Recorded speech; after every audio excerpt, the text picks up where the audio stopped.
Citoyens du Badass Imperium, stoppez toutes vos activités sur le champ.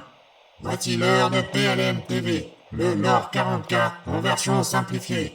Votre instant de vérité véritable calibré de la culture impériale.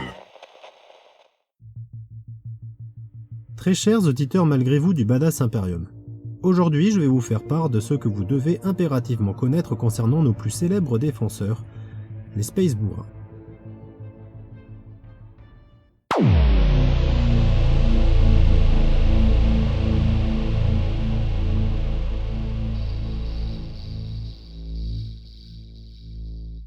Puceaux les plus badass de l'espace, ils sont la plus belle création de Papy Lamandal un lendemain de cuite. Il les façonna à partir de l'ADN prélevé de ses fils qui marinaient à feu doux dans leurs cuves amniotiques. Quand il termina son œuvre, il déclara au sujet de ces nouveaux guerriers « Et ce sont des Jean-Michel Déconne Zéro !» Vous aurez compris qu'ils sont donc sans peur, car équipés d'énormes testicules de taureau. Ce sont d'ailleurs les biens les plus précieux des Space Bourrins, raison pour laquelle ils portent des caleçons blindés. Ces testicules sont transmis de génération en génération, prélevés lorsqu'ils tombent en mission par les masculators. Ils seront greffés sur un futur possesseur qui héritera alors de la badassitude de ses aînés. Les Space Bourrins tirent leur force d'une consommation de soupe radioactive et de poulet aux hormones quotidiennes. Pour entretenir leur physique hors du commun, ils suivent un programme de musculation très rude d'un certain type qui crie « Dame de la team bourrin !» en début de session d'entraînement. Le seul défaut de ce conditionnement strict est que les Space Bourrins sont persuadés qu'il s'agit de l'unique manière de dire « bonjour ». True story. Quand vous avez chaque membre d'une compagnie qui vous hurle « Damn !» en guise de bonjour et que vous n'êtes pas équipé d'un implant défibrillateur, vous n'aurez aucune chance de survivre à leur côté. Je vous laisse imaginer comment ça se passe au réfectoire chaque matin au moment du petit déjeuner.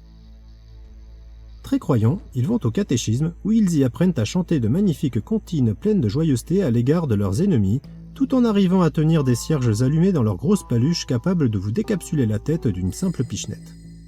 La prêche est servie quant à elle par le curé bastonneur qui leur montre un teaser de porno entre sororitas avant chaque bataille, promettant la vision complète du film uniquement s'ils accomplissent leur devoir. Pour eux, l'ouverture d'esprit, c'est une fracture du crâne. Et pour avoir suivi ces derniers sur divers sites d'opération, je peux vous affirmer que c'est d'ailleurs leur loisir préféré.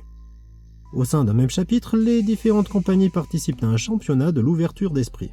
À la fin de chaque saison, équivalente à une année terrane, les compagnies changent alors de numéro d'identification afin que celui-ci corresponde à leur place au classement.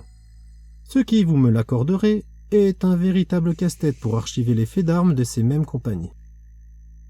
Pour conclure, les Space Bourrins sont indubitablement les chouchous de la population du Badass Imperium. Ce qui est facilement concevable tant il y a de produits dérivés à leur effigie. À ce sujet, il y a une nouvelle figurine d'un capitaine Space Bourrin qui vient de sortir en édition limitée, parfait pour compléter votre collection.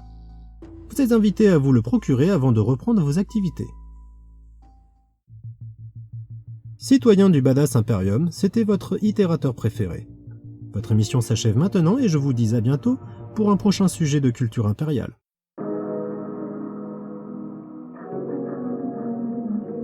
J'ai été très très vilaine, ma sœur. Ah.